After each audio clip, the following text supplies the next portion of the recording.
Hi all, welcome back to my channel. మీరు కనుక నేను ఫస్ట్ టైం చూసినట్టయితే welcome back once again. And నా వీడియోస్లో మీరు cooking related and fashion related లాంటి ఎన్నో వీడియోస్ చూడొచ్చు. నా కంటెంట్ మీకు నచ్చుతుందని అనుకుంటున్నాను. So don't forget to like, share and subscribe. Hi guys, welcome back to my channel. So ఇవాళ ఈవినింగ్ డైలీ వ్లాగ్ అనమాట. So I show you what I will do in my daily routine during evening times. So let's get in to the video. So guys, bedroom అయితే చాలా మెస్అప్గా ఉంది. So మెస్సీగా ఉన్న ఈ బెడ్రూమ్ని క్లీన్గా చేద్దామని ముందు నేను బెడ్ అయితే సర్దేసిన. బెడ్ సర్దేసిన తర్వాత మిగిలిపోయి చైర్స్లో ఉన్న క్లాత్స్ అన్నీ తీసి ఫోల్డ్ చేస్తున్నాను కావాల్సినవి. అండ్ వాషింగ్ చేయాల్సినవి వాషింగ్ టబ్లో వేస్తున్నాను. సో మేము వాషింగ్ ఎవ్రీ 2 డేస్కి ఆర్ 3 డేస్కి వేసుకుంటాం, డిపెండ్ అపాన్ రిక్వైర్మెంట్. ఎందుకంటే డ్యూటీకి కావాల్సినవి ఒకరోజు, నార్మల్ ఇంట్లో హౌస్ వేర్వి ఒకరోజు అని సగ్రిగేట్ చేసి వేస్తుంటాను. Then watering the plants. So దీని తర్వాత చేయవలసిన కొన్ని పనులు ఉన్నాయి. అంటే రూమ్స్ అన్నీ కూడా కొంచెం మెస్డప్గా ఉన్నాయి, అవన్నీ సర్దేయాలి. ముందైతే డైనింగ్ టేబుల్ క్లీన్ చేద్దామని వాటర్ తాగుతున్నాను, because we need to get hydrated every now and then కదా. So hydration is more important. So lights అన్ని ఆన్ చేసి రూమ్ క్లీన్ చేద్దామని అన్ని సెగ్రిగేట్ చేస్తున్నాను. ఎవ్రీడే అయితే ఇంత వర్క్ ఉండదు, బట్ ఎవ్రీ 2 డేస్కి అయితే కొంచెం మెస్ అయిపోతుంది. కాబట్టి గ్రాసరీస్ కూడా మేము నిన్నే తెచ్చుకున్నాం కాబట్టి అవి కూడా అన్నీ సెగ్రిగేట్ చేయాలి.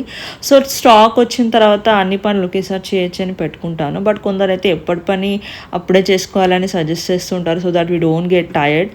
బట్ నేను ఎవ్రీడే సర్దుకునే పని పెట్టుకోవడం ఎందుకు, కొంచెం రీస్టాక్ అయినప్పుడు చేసుకోవచ్చు అని ఒక్కొక్కసారి లేజీనెస్ వల్ల సో ఒక 2 డేస్ 3 డేస్ అట్లా అయిన తర్వాత సర్దుకుంటూ ఉంటాను. In rare case. బట్ యాక్టివ్గా ఉన్నప్పుడు అయితే ఎప్పటికప్పుడు అయితే సర్దుకుంటాను. కిచెన్ అయితే మ్యాక్సిమం నేను ఏ రోజుకి ఆ రోజే క్లీన్ చేసుకుంటూ ఉంటాను.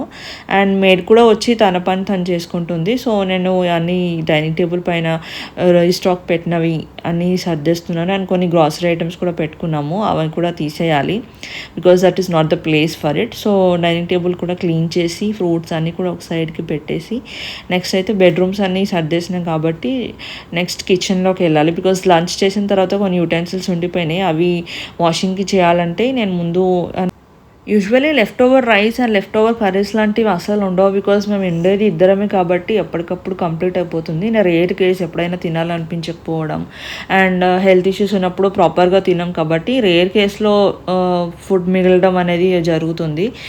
రెగ్యులర్గా అయితే అస్సలు జరగదు, బికాజ్ యాజ్ చెప్పినా కదా ఇంట్లో ఉండేది ఇద్దరమే కాబట్టి ఎప్పటికప్పుడు అయిపోతుంది. అండ్ లంచ్కి డిన్నర్కి మెనూ అయితే మ్యాక్సిమం డిఫరెంట్గా ఉంటుంది, సేమ్ రొటీన్ అయితే అసలు రిపీట్ అవ్వదు. సో ఇప్పుడైతే కొంచెం దాల్ మిగిలింది కాబట్టి సపరేట్ చేస్తున్నాను. అండ్ మిగతా యూటెన్సిల్స్ అన్నీ సర్దేసి పెట్టుకొని వాషింగ్కి వేయాలి. సో మేడ్ వచ్చి వాష్ చేస్తుంది, నేను అప్పటి వరకు కిచెన్ అంతా క్లీన్ చేసి పెట్టుకుంటాను, so that it will be easy for her and నాకు కూడా క్లీన్ అయిపోతుంది. సో యూటెన్సిల్స్ అన్నీ నేను పక్కన సెగ్రిగేట్ చేసి పెడతాను.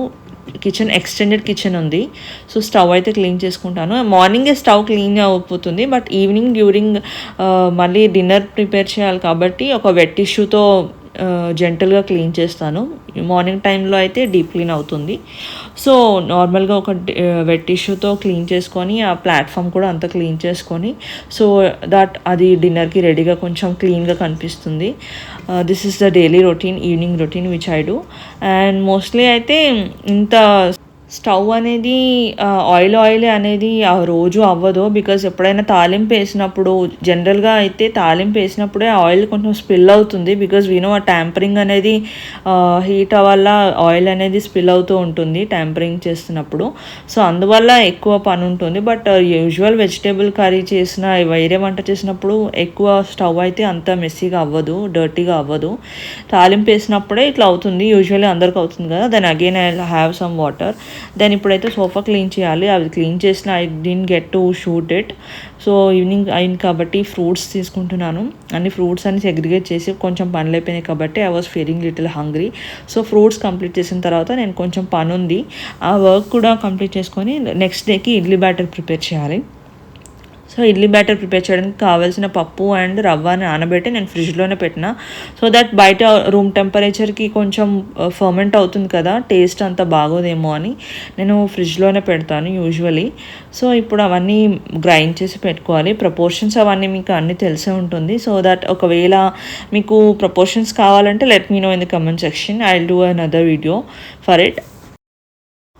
Dosa or idli batter mostly I plan for 3 days because 3 days కంటే ఎక్కువ ఉంటే కూడా ఫర్మెంట్ అయిపోవడం వల్ల కొంచెం పులుపెక్కిపోతుంది కదా, అందుకనే టేస్ట్గా అంత అనిపించదు.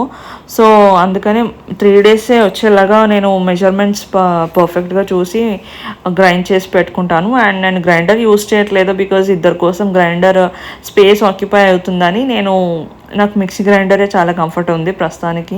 సో ఫ్యూచర్లో చూద్దాం, ఒకవేళ గ్రైండర్ కొనే సిచ్యువేషన్ వస్తే definitely will get to buy. Then batter అయితే నేను ఇట్లా ఒక ప్లాస్టిక్ కంటైనర్లో ఆర్ గ్లాస్ కంటైనర్లో స్టోర్ చేసి ఫర్మెంటేషన్ కోసం దానిపైన ఒక క్లాత్ కప్పి నేను సైడ్కి పెట్టేస్తాను.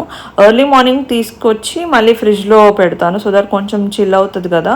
అండ్ బికాజ్ ఓవర్ నైట్ బయట ఉంది కాబట్టి రూమ్ టెంపరేచర్ నుంచి కొంచెం ఫ్రిడ్జ్లో పెడితే అది ఎక్కువ రోజులు కూడా ఉంటుంది కాబట్టి ఫర్మెంటేషన్ తర్వాత ఫ్రిడ్జ్లో పెడతారు, లైక్ అందరు చేసే ప్రాసెసే. దెన్ ఈ 3 daysకి వస్తుంది కాబట్టి దీని తర్వాత ఐ ప్లాన్ ఫర్ దోశ, దాని తర్వాత pesarattu I be repeating. But రెగ్యులర్గా అయితే మేము తీసుకోము idli, dosa or any carb related food items. బ్రేక్ఫాస్ట్కి అయితే మ్యాక్సిమం అవాయిడ్ చేస్తాం బికాజ్ లంచ్కి ఎట్లాగో రైస్ తింటాం కాబట్టి మ్యాక్సిమం అయితే oats, poha or dry fruit shake something like that అట్లా తీసుకుంటూ ఉంటాము.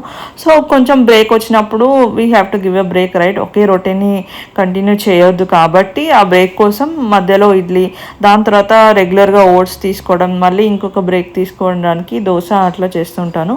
సో నిన్న గ్రాసరీస్ తీసుకొచ్చినామన్నా కదా, సో వెజిటేబుల్స్ కూడా కొన్నాం కాబట్టి పన్నీర్ స్టోర్ చేస్తున్నాను. పన్నీర్ని గ్లాస్ బౌల్లో ఇట్లా వాటర్ ఫిల్ చేసి పన్నీర్ ప్లేస్ చేస్తే అది 4-5 days వరకు ఫ్రెష్గా ఉంటుంది. సో ఇది ఒక టిప్ నేను రీసెంట్గా తెలుసుకున్నాను పెళ్ళైన తర్వాతే. So I will be using this trick whenever I purchase paneer.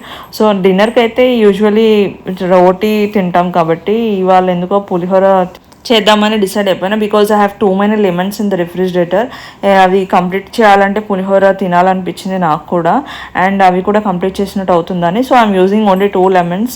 So 1.5 రైస్కి 2 lemons or more than enough అని నేను ఒక ఎగ్జాక్ట్ మెజర్మెంట్తోనే యూజ్ చేస్తున్నాను బికాస్ డిన్నర్ టైం కాబట్టి పులుపు ఎక్కువ ఉండకపోవడం బెటర్ కదా. And already we're having enough carbs. So this బ్యాలెన్స్డ్గా ఉండాలని నేను మినిమల్గానే యూజ్ చేస్తున్నాను పులుపు కూడా.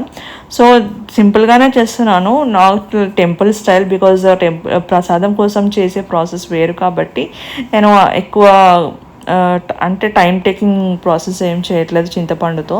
సో నార్మల్గా పల్లీలు వేసుకొని రోస్ట్ చేసుకున్న తర్వాత మిగతా ఆనియన్, పచ్చిమిర్చి, తాలింపుకి కావాల్సినవన్నీ ఇంగ్రీడియంట్స్ వేసుకొని సో కొంచెం సాల్ట్ అండ్ హల్దీ వేసి రైస్ వేసి మిక్సప్ చేస్తాను. మిక్స్ చేసిన తర్వాత ఫైనల్లో లెమన్ వాటర్ టాపప్ లాగా యూస్ చేస్తాను. కొందరైతే తాలింపులోనే లెమన్ వాటర్ యాడ్ చేసి దానిపైన రైస్ వేసి కలుపుతుంటారు. సో ఎట్లా చేసినా ఒకటే, ఒక్కొక్కసారి ఈ ప్రొసీజర్ ఫాలో అవుతుంటాము, అంత పర్టికులర్ ఏం లేదు. సో లైట్గా తినాలనుకున్నాయి అట్ కార్బ్స్ తీసుకుంటున్నాం finally. And sometimes it happens, I understand, but flavoured rice ఒక్కొక్కసారి క్రేవింగ్స్ ఉంటాయి కదా. సో అందుకోసమే మా హస్బెండ్ కూడా చేయమన్నారు, సో చేస్తున్నాను. సో ఫైనల్గా డిన్నర్ అయితే కంప్లీట్ చేసుకొని నెక్స్ట్ డే రొటీన్ కూడా ఆల్రెడీ ప్లాన్డ్ ఉంది. ఇడ్లీ బ్యాటర్ కూడా రెడీగా ఉంది, మార్నింగ్ లేసి పచ్చడి చేసుకొని వేడివేడిగా ఇడ్లీ తినేయడమే. సో 3 daysకి అయితే బ్రేక్ఫాస్ట్ బ్యాటర్ అయితే రెడీగా ఉంది. ప్రీ ప్లాన్గా ఉన్నప్పుడు మైండ్ చాలా ఫ్రీగా ఉంటుంది, బట్ ఏమీ లేనప్పుడు కూడా ఒక్కొక్కసారి ఇన్స్టెంట్గా థాట్స్ బాగానే వస్తాయి. బట్ ఒక్కొక్కసారి అన్నీ ఉన్నా కూడా ఏం తినాలనిపించదు. That's how it works. మన మైండ్ సెట్ ఒక్కొక్కసారి చాలా డిఫరెంట్గా అనిపిస్తుంది కదా. సో రైస్ అయితే చాలా బాగుంది, చాలా యమ్మీగా ఉంది. చాలా రోజులైంది పులిహోర తిని, బికాజ్ పులిహోర అంటే టెంపుల్స్ ఆర్ ఇంట్లో పండగలు వచ్చినప్పుడే తినాలా అని అనిపించింది. అందుకనే ఇవాళ ఇంట్రెస్ట్ వచ్చి కంప్లీట్ చేసిన, మొత్తానికి ఫుల్ఫిల్ చేసుకున్నా. సైడ్ డిష్ చేయడానికి పెద్ద ఇంట్రెస్ట్ ఏం లేదు, నార్మల్గా తినేయాలనిపించింది, సింపుల్గా ఉంటుంది కదా. సో అందుకనే ఓన్లీ రైస్ తిన్నాను. And night skin care routine మీకు అయితే తెలుసు కదా, we all follow and it is must and should. Every one, not only women or girl, something every human being needs skin care, proper skin care. So నేను night అయితే Johnson's baby ఆయిల్తో face అంతా clean చేసుకొని, wipe చేసుకొని, face wash చేసుకొని, దాని తర్వాత moisturiser, ceramide, something like that I'll be using. So this is my basic routine during evening times. So నా బ్లాగ్ మీకు నచ్చిందని అనుకుంటున్నాను. Don't forget to like, share and subscribe, and I'll come up with much more creative content మీ ముందుకు వస్తూ ఉంటాను. Bye, see you.